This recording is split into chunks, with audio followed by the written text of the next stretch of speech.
Doctor Baba Saheb Ambedkar open university.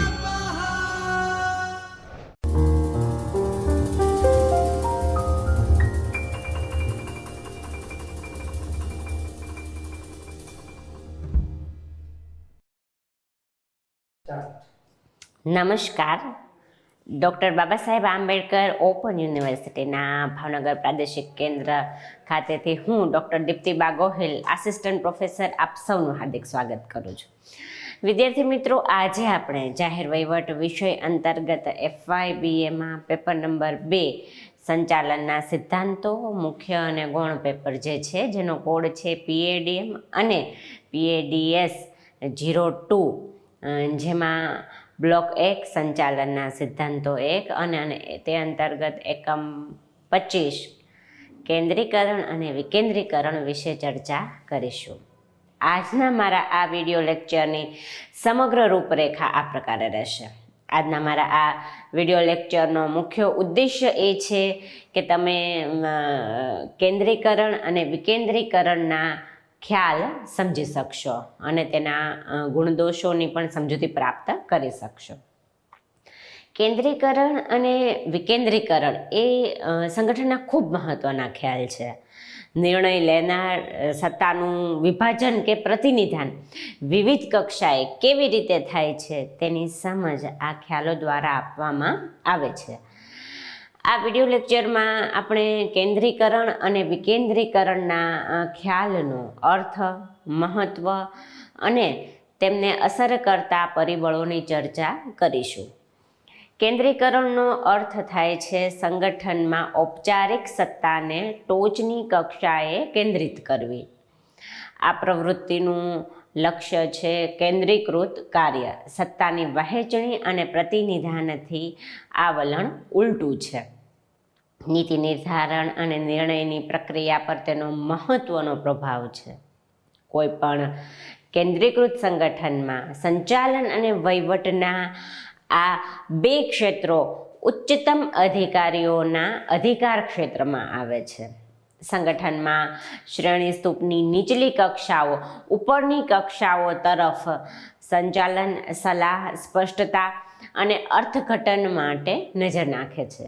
મુખ્ય સંગઠનની સ્થાનિક શાખાઓ કે એજન્સીઓ પણ નિર્ણય લેવાની સત્તા ધરાવતી નથી અને તેઓ કેન્દ્રીય સત્તાઓ પર સંપૂર્ણપણે આધાર રાખે છે.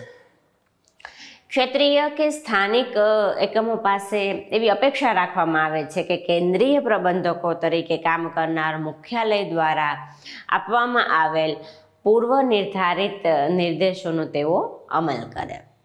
કેન્દ્રીકરણ એવા સમયે તીવ્ર બને છે કે જ્યારે કોઈ સંગઠન એક જ સ્થળેથી કામ કરે અથવા જ્યારે કેન્દ્રીય સંસ્થાને કોઈ સ્થાનિક શાખાઓ ન હોય. એક વિદ્વાન એવું જણાવે છે કે કેન્દ્રીકરણ શબ્દનો ઉપયોગ એ એવા વલણને દર્શાવવા માટે થાય છે કે જેમાં સત્તાની વહેંચણી થઈ ન હોય કે તે વેરવિખેર થઈ ન હોય. મોટે ભાગે તે વિભાગીય પ્રવૃત્તિઓ, સેવા વિભાગો એક જ વિભાગમાં કેન્દ્રીકૃત સમાન કે વિશિષ્ટ પ્રવૃત્તિઓનો ઉલ્લેખ કરે છે.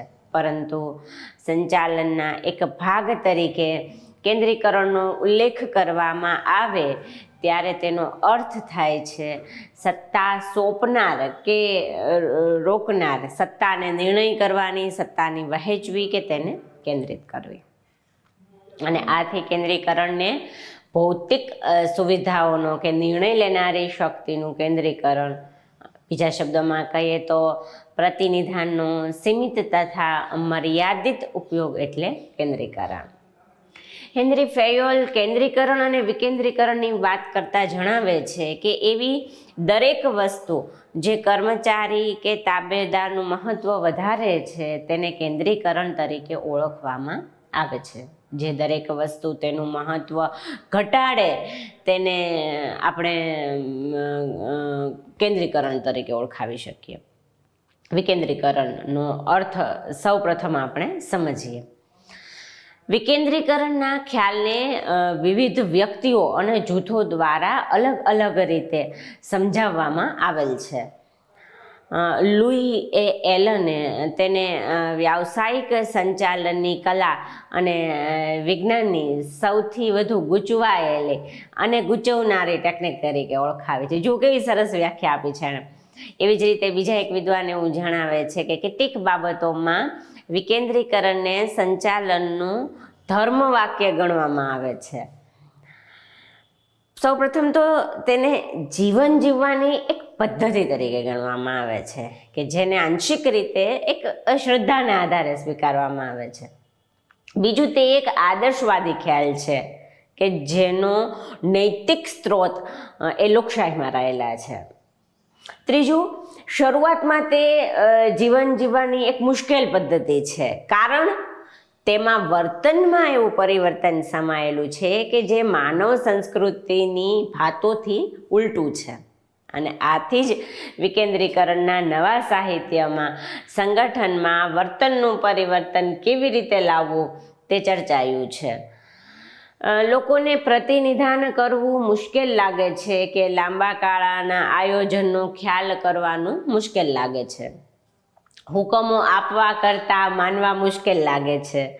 બીજા લોકો અને તેમના કાર્યોનું એકંદરે મૂલ્યાંકન કરવાનું તેમના પ્રત્યેની ક્ષણિક ચીડ અને તણાવોથી દોરવાવા કરતાં વધુ મુશ્કેલ લાગે છે. પરંતુ વિકેન્દ્રિત સંગઠનના નેતાઓ પાસેથી આ વર્તનની અપેક્ષા રખાય છે.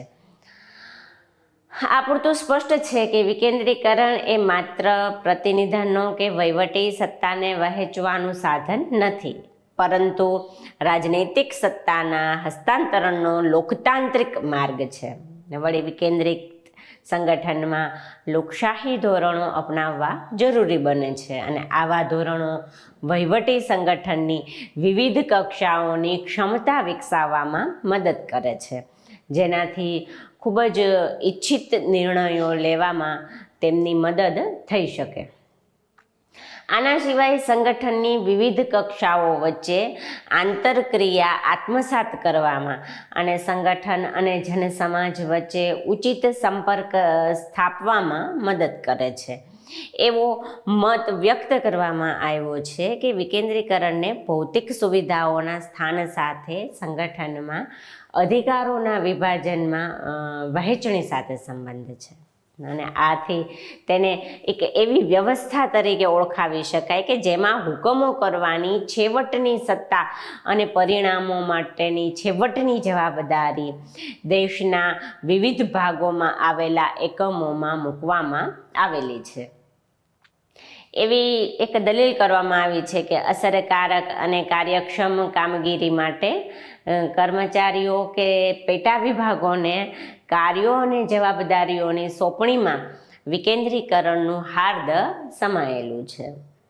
આપણે એમ કહી શકીએ કે વિકેન્દ્રિત સંગઠનમાં નીચેની કક્ષાઓને ઘણી વસ્તુઓ અંગે નિર્ણયો લેવા દેવામાં આવે છે, જ્યારે કેટલીક બાબતો કે જેમાં મહત્ત્વની નીતિ વિષયક બાબતો હોય કે એવા કોઈ અર્થઘટન આવે છે તેના નિર્ણયની જવાબદારી એ સંગઠનની ઉપલી કક્ષાએ જે બેસેલી છે વ્યક્તિ એને સોંપાયેલી છે.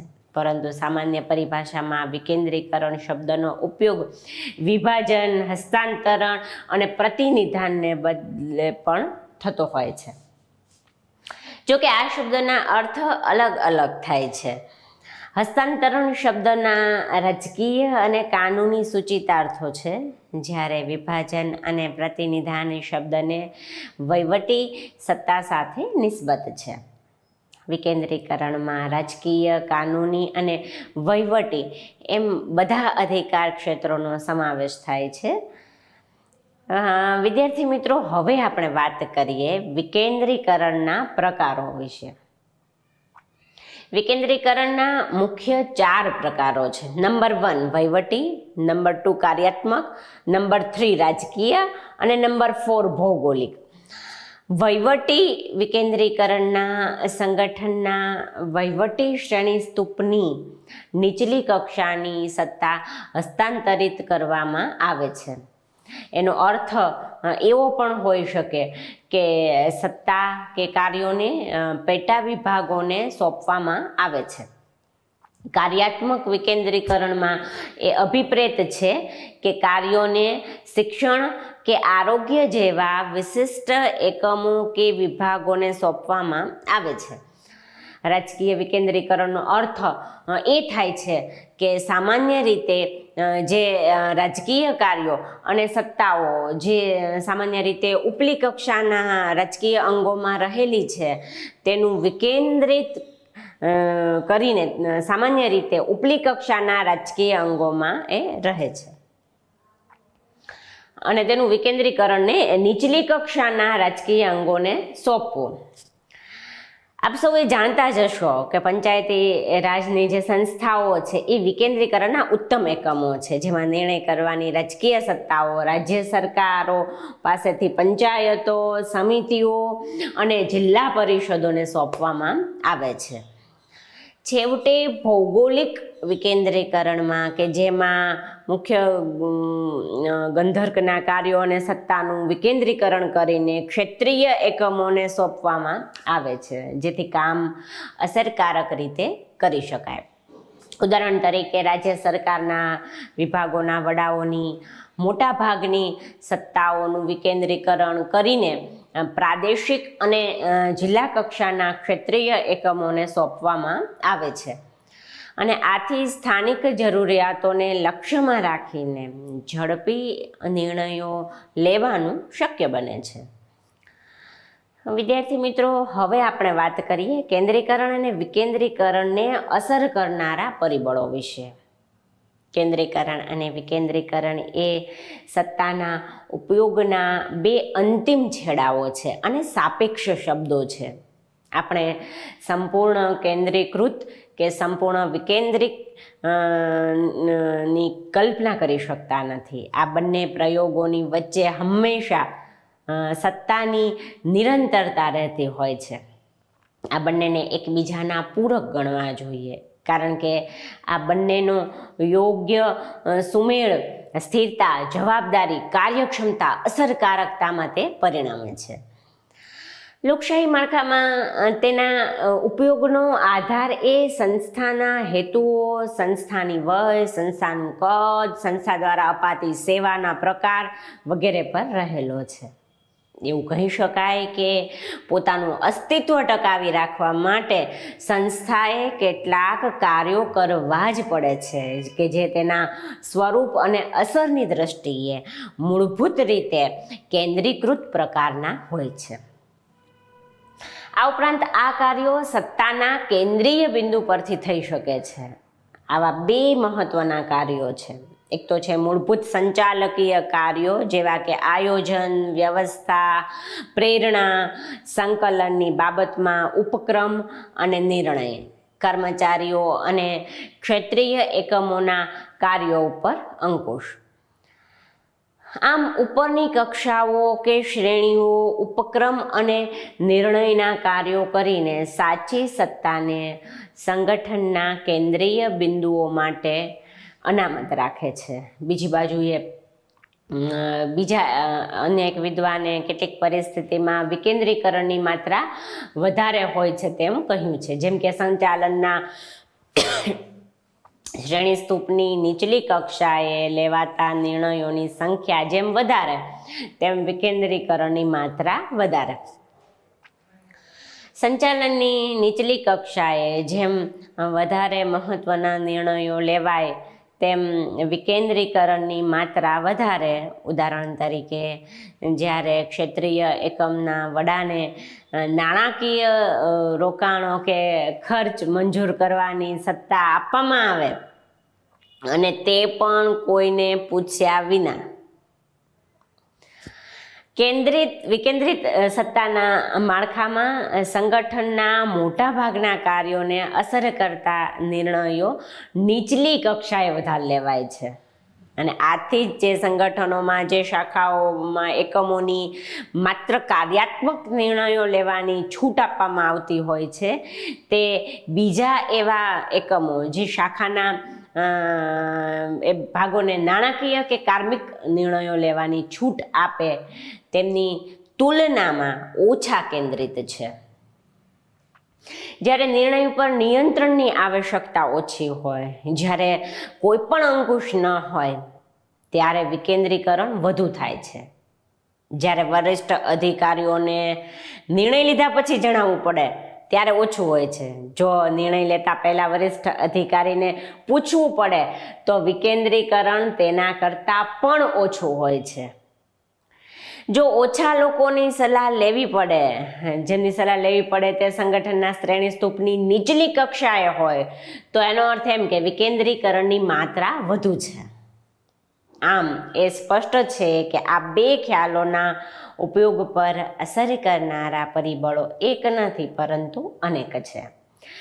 આધુનિક સમયમાં જ્યારે આપણે અનેક વહીવટી અને રાજકીય સંગઠનો છે, લોકોને વધુમાં વધુ લાભ થાય તે માટે કેન્દ્રીકૃત અને વિકેન્દ્રીકૃત એવી બંને પ્રકારના લોકોને વધુ લાભ થાય તે માટે આ બંને પ્રકારના માળખાનો પ્રયોગ કરવાની જરૂર છે. જ્યારે આપણે કલ્યાણ રાજ્યની વાત કરીએ છીએ, લોકરાજ્યની વાત કરીએ છીએ, પ્રજા વિકાસના કાર્યની વાત કરીએ છીએ, તો એની આ પૂર્વ શરત છે. કારણ કે જાહેર મતો હવે વધતો જાય છે, એનું મહત્વ વધતું જાય છે. રાજનીતિક બળો અને નોકરશાહી એ સ્પષ્ટ કારણોસર વિકેન્દ્રિત પ્રથાની હિમાયત કરતા નથી. એક વિદ્વાનના મતે વિકેન્દ્રીકરણને હંમેશા એક સંઘર્ષનો સામનો કરવો પડે છે, જે સંકલનની તરફેણ કરનારા અને વિરોધીઓ વચ્ચે ચાલતો હોય છે.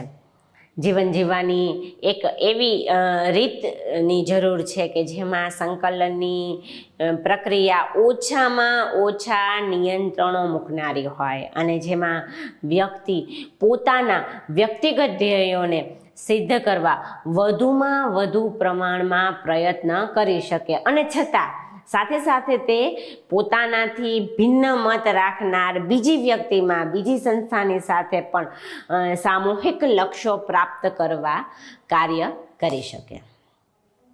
બીજું કે વિકેન્દ્રીકરણમાં રાજકીય અને વહીવટી તત્વ હોય છે, આ બંને તત્વો હોય છે, પરંતુ સંચાલનમાં કે વહીવટી સંગઠનમાં વિકેન્દ્રીકરણને એક એવા વહીવટી સાધન તરીકે જોવામાં આવે છે કે જેનાથી નિર્ણય લેનાર સત્તાને ઓળખી શકાય.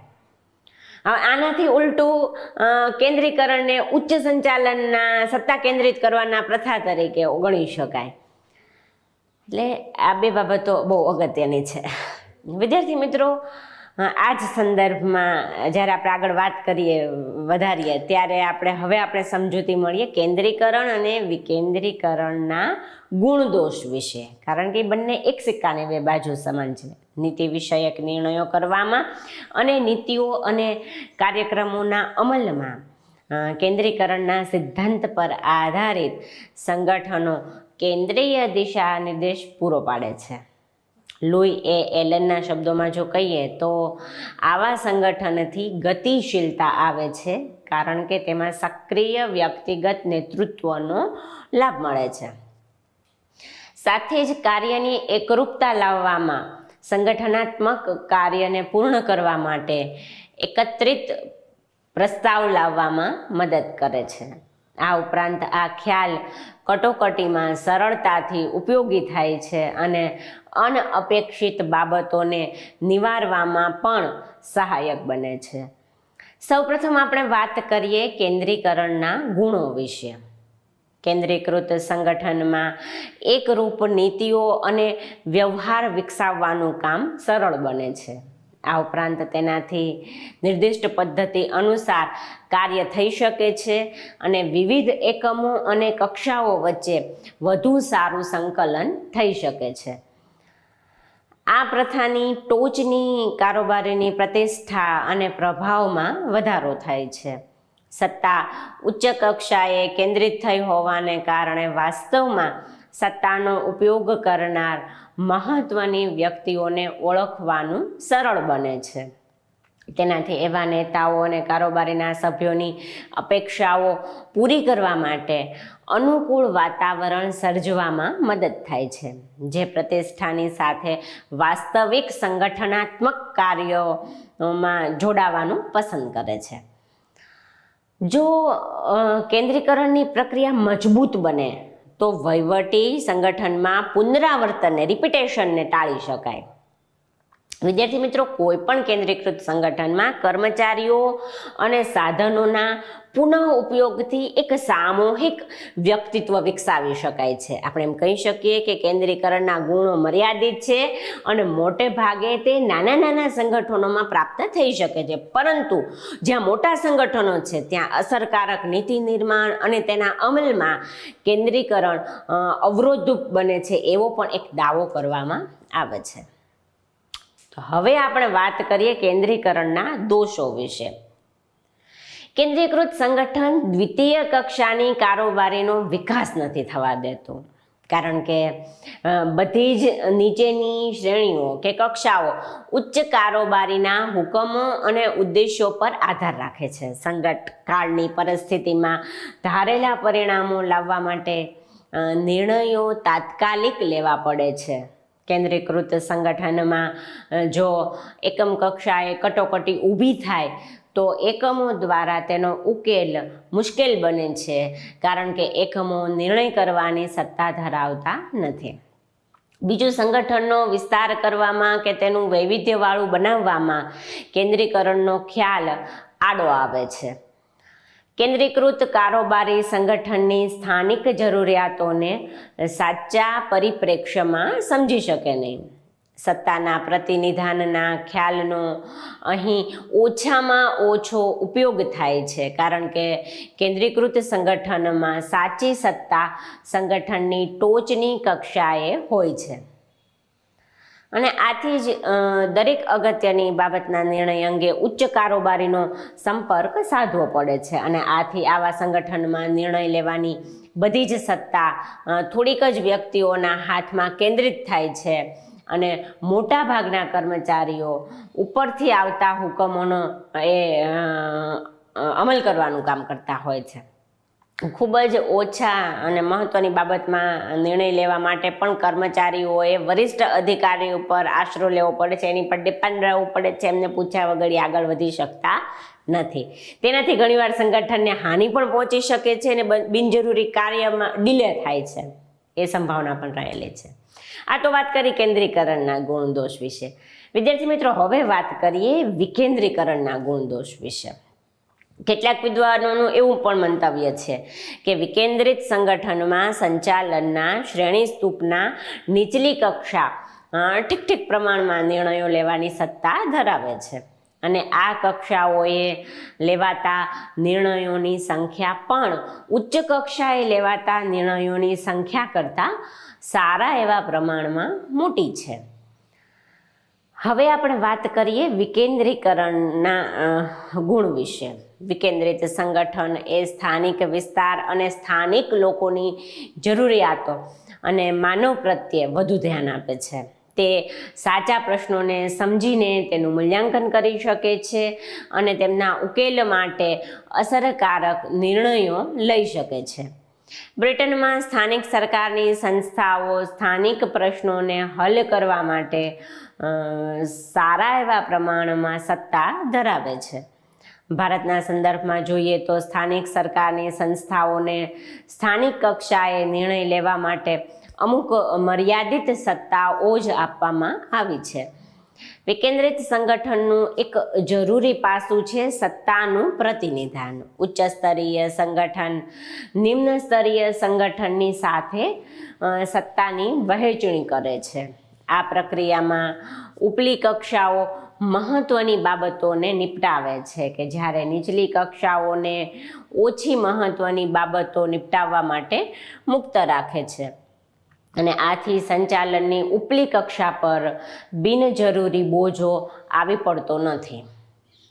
વિકેન્દ્રિત સંગઠન એ શોધખોળને ઉત્તેજન આપે છે, કારણ કે તે સંગઠનની નીચલી કક્ષાઓ દ્વારા સૂચવાયેલી નવી ટેકનિકો અને સર્જનાત્મક વિચારોને આવકારે છે.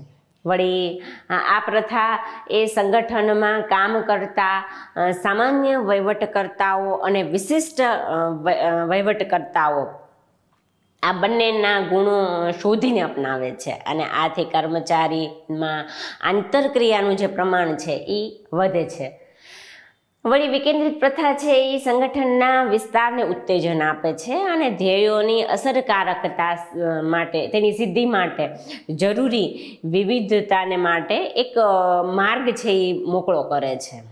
લુઈ એ એલનની એવી માન્યતા છે કે એક વિકેન્દ્રિત સંગઠનની ઉચ્ચ કારોબારીનો કે કેન્દ્રીય બિંદુઓ પરથી કામ કરનારાઓનો બોજ એ હળવો કરે છે, ઘટાડે છે. વૈવિધ્ય લાવવાને તે ઉત્તેજન આપે છે. વસ્તુઓ અને સેવાઓ અસરકારક અને સાર્થક રૂપથી ઉપલબ્ધ થાય, કાર્યસ્થળે જ નિર્ણય લેવામાં મદદ કરે છે. ઉચ્ચ પ્રતિભાવના વિકાસને તે ઉત્તેજન આપે છે. સંગઠનની અંદરના લોકોની કાર્યપ્રેરણા સુધારે છે. વિકેન્દ્રિત પ્રથાના વિવિધ લાભોની સાથે અનેક ગેરલાભો પણ છે. કેટલાક વિદ્વાનો માને છે કે વિકેન્દ્રીકરણમાંથી વિઘટન આવી શક્યું અને સંગઠનની ઉચ્ચ કક્ષાઓનો સારા એવા પ્રમાણમાં બહોળી પાડે છે. હવે આપણે વાત કરીએ વિકેન્દ્રીકરણના દોષો અથવા એની મર્યાદા વિશે. સંગઠનમાં વિવિધ કક્ષાઓ વચ્ચે સંવહન મુશ્કેલ બને છે. ટોચ પરથી આવતું સંવહન ઘણીવાર નીચે આવે ત્યાં સુધીમાં વિકૃત બને છે અથવા એનું સ્વરૂપ જ બદલાઈ જાય, એનું અર્થઘટન જ બદલાઈ જાય, માહિતીમાં જ કોઈ ફેરફાર થઈ જાય. અસરકારક સંવહનને અને અંકુશથી પ્રથાના સર્જનમાં ભૌગોલિક અંતર પણ એક બહુ મોટો અવરોધ ઊભો કરે છે. નીતિ નિર્ણય અને નીતિના અમલની કક્ષાએ સંકલનની અસરકારક પ્રથા દાખલ કરવાનું ત્યાં મુશ્કેલ બને છે થોડુંક. અધિકાંશ વિકેન્દ્રિત સંગઠનોમાં કાર્યોની પરસ્પર વ્યાપ્તિ અને પુનરાવર્તન થાય છે અને કારણ કે તેમાં પ્રકૃતિઓ અને જવાબદારીનું સ્પષ્ટ આલેખન થયેલું હોતું નથી. સચિવાત્મક કાર્યો એ બેવડાવવાની ઘટનાઓ અહીં એક સામાન્ય નિયમ જેવી બની જાય છે અને અપવાદ રૂપે બનતી નથી. સંગઠનના ઉચ્ચ સ્તરીય અધિકારીઓનું નિયંત્રણ ઓછું હોવાથી નિર્ણયો લેવાની પ્રક્રિયામાં એકરૂપતાથી ધોરણો જાળવવાનું મુશ્કેલ બને છે. વિકેન્દ્રિત પ્રથામાં સંચાલનમાં જે અમુક પ્રકારનો ખર્ચ છે એ વધારે આવે છે ને આ પરિસ્થિતિમાં જોકે ઘણા પરિબળો જવાબદાર હોઈ શકે છે એની માટે, પણ એક પરિબળ તે પૈકી એક નિશ્ચિત છે અને તે એ છે કે સંગઠનમાં ઉપલબ્ધ એવી પ્રતિભાઓનો અપૂરતો ઉપયોગ. વિદ્યાર્થી મિત્રો, આજના વિડીયો લેક્ચરના સારાંશ રૂપે આપણે એમ કહી શકીએ કે કેન્દ્રીકરણ અને વિકેન્દ્રીકરણ એ સંગઠનના નિર્માણના સંદર્ભમાં ખૂબ મહત્વના સિદ્ધાંતો છે અને તેમને સંગઠનમાં સત્તાની વહેંચણી સાથે સંબંધ છે. કેન્દ્રીકૃત વ્યવસ્થા કે પ્રથામાં સત્તા એ ટોચની કક્ષાઓમાં કેન્દ્રિત હોય છે. નીચલી કક્ષાઓ નિર્દેશન, માર્ગદર્શન અને સલાહ માટે ઉપલી કક્ષાઓ પર આધાર રાખે છે અને આ પ્રથામાં ક્ષેત્રીય એજન્સીઓ કે વિસ્તાર એકમો કેન્દ્રીય સત્તા દ્વારા આપવામાં આવેલી રૂપરેખાનો અમલ કરનારી સંસ્થાઓ બની રહે છે. તો બીજી બાજુ વિકેન્દ્રીકરણને વહીવટી અને રાજકીય સત્તાના હસ્તાંતરણનો લોકશાહી રસ્તો છે. તેને યંત્ર સામગ્રી અને યુક્ત કારખાનાઓ અને કર્મચારીઓના ભૌતિક સ્થળ સાથે સંબંધ છે. આપણે એમ કહી શકીએ કે વિકેન્દ્રીકરણમાં નીચલી કક્ષાઓને ઘણી બાબતો અંગે નિર્ણય લેવાની છૂટ મળે છે અને અમુક જ બાબતો એ ઉચ્ચ કક્ષાએથી મોકલવામાં આવે છે અને પૂછવામાં આવે છે. સામાન્ય પરિભાષામાં વિકેન્દ્રીકરણ શબ્દનો ઉપયોગ કેન્દ્રીકરણની સમાપ્તિ, હસ્તાંતરણ અને પ્રતિનિધાનને માટે પણ કરવામાં આવે છે. જોકે તેમના અર્થો અલગ અલગ છે અને હસ્તાંતરણના રાજકીય અને કાનૂની સત્તાના સંદર્ભમાં સૂચિત અર્થ છે જેની આપણે ચર્ચા કરી ચૂક્યા છે. કેન્દ્રીકરણની સમાપ્તિ અને પ્રતિનિધાનને વહીવટી સત્તા સાથે સંબંધ છે. વિકેન્દ્રીકરણમાં શક્તિ કે સત્તાના વહીવટી એમ ત્રણેય પાસાઓનો સમાવેશ થાય છે. વિકેન્દ્રીકરણની માત્રા જ્યારે વધારે હોય છે, જ્યારે ચીલાચાલુ મહત્ત્વની એમ બંને પ્રકારની બાબતોમાં નિર્ણયો નીચલા સ્તર પર વધુ થાય છે. બીજા શબ્દોમાં કહીએ તો નીચલી કક્ષામાં જેમ સ્વતંત્રતા વધારે એમ સંગઠનનું માળખું વધુ વિકેન્દ્રિત એમ માનવું. વિદ્યાર્થી મિત્રો, આપણે આ વિડીયો લેક્ચરમાં છે સમગ્રલક્ષી ચર્ચા કરી, તેના આધારે સ્વાધ્યાય રૂપે એક પ્રશ્ન આપું છું, જે નોંધી રાખવું, જેનો ઉત્તર તમે તમારી અનુકૂળતાના સમયે આપીને તમારું સ્વમૂલ્યાંકન તમે કરી શકશો. પ્રશ્ન છે કેન્દ્રીકરણનો અર્થ અને તેના ગુણદોષની ચર્ચા કરો, અને સાથે સાથે એવી જ રીતે વિકેન્દ્રીકરણનો અર્થ, તેના પ્રકારો અને તેના અસર કરતા પરિબળો અને ગુણદોષની ચર્ચા કરો. વિશેષ વાંચન માટે મેં અહીં સંદર્ભ સૂચિ પણ આપેલી છે, જેનો ઉપયોગ તમે કરી શકશો. ફરી વાર મળીશું કોઈ નવા જ ટોપિકની ચર્ચા સાથે. ત્યાં સુધી આપ સૌને તંદુરસ્ત સ્વાસ્થ્યની શુભકામનાઓ. ધન્યવાદ. स्वाध्यायः